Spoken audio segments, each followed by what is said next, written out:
Germans were applying with devastating logic the first principle of successful modern warfare. To strike at the enemy's air bases and deny him their use, urgent steps had to be taken to protect the defences of our aerodromes, and for this purpose the RAF Regiment was formed.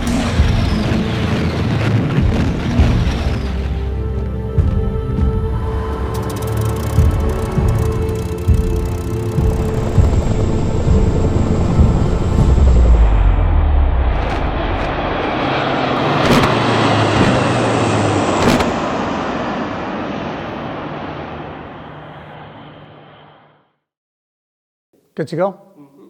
I'm Warrant Officer Sean Noble, and in January 2000 I was on 2 Squadron Royal Air Force Regiment. I was the Corporal Sniper Section Commander and also the lead chalk commander for the Op Silkman jump.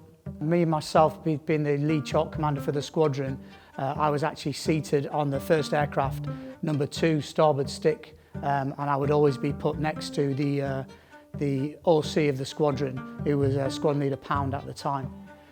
So we took off from Ascension Island to do the drop into Sierra Leone and Youngro DZ.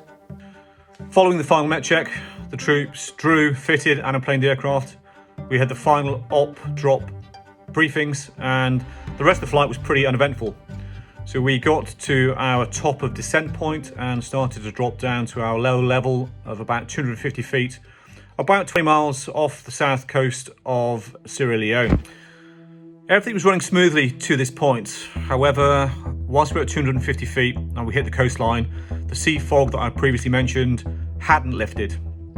Having carried out a thorough recce, we knew there was no high ground and there were no obstacles on the pathway, so we pushed on as best we could. There was some concern on my flight deck that if we couldn't have seen the markings on the drop zone, we couldn't have carried out the drop. And it was only when we got to the point where we had to climb to the operational drop height to release the paratroopers that we managed to get into some blue sky with very clear visibility. But it was also at this exact time that we had a twin-engine aircraft right on the nose of our aircraft. On the way in, for some unknown reason, the lead aircraft which I was in inadvertently banked.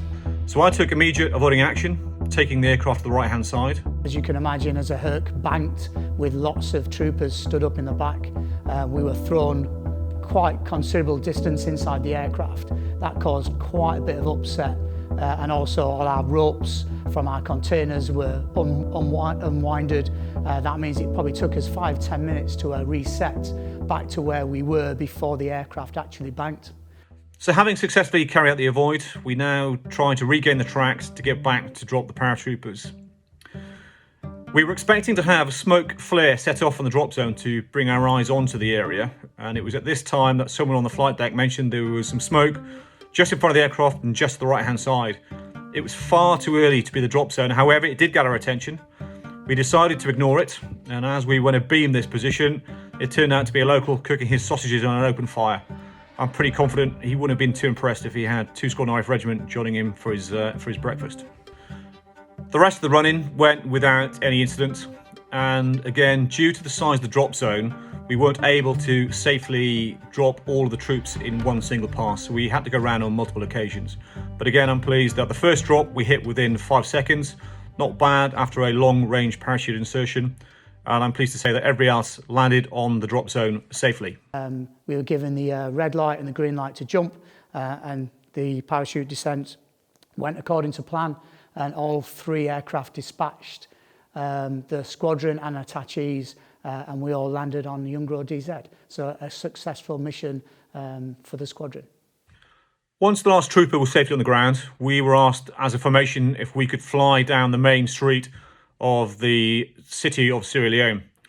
Fortunately, one of the navigators had a large Union flag which we draped out the back of the aircraft, and all 3 aircraft closed into close formation and flew down the central street in Sierra Leone before Griffin 3 landed at Lungi Airfield to pick up the ground party before rejoining the formation as we made our approach into Dakar.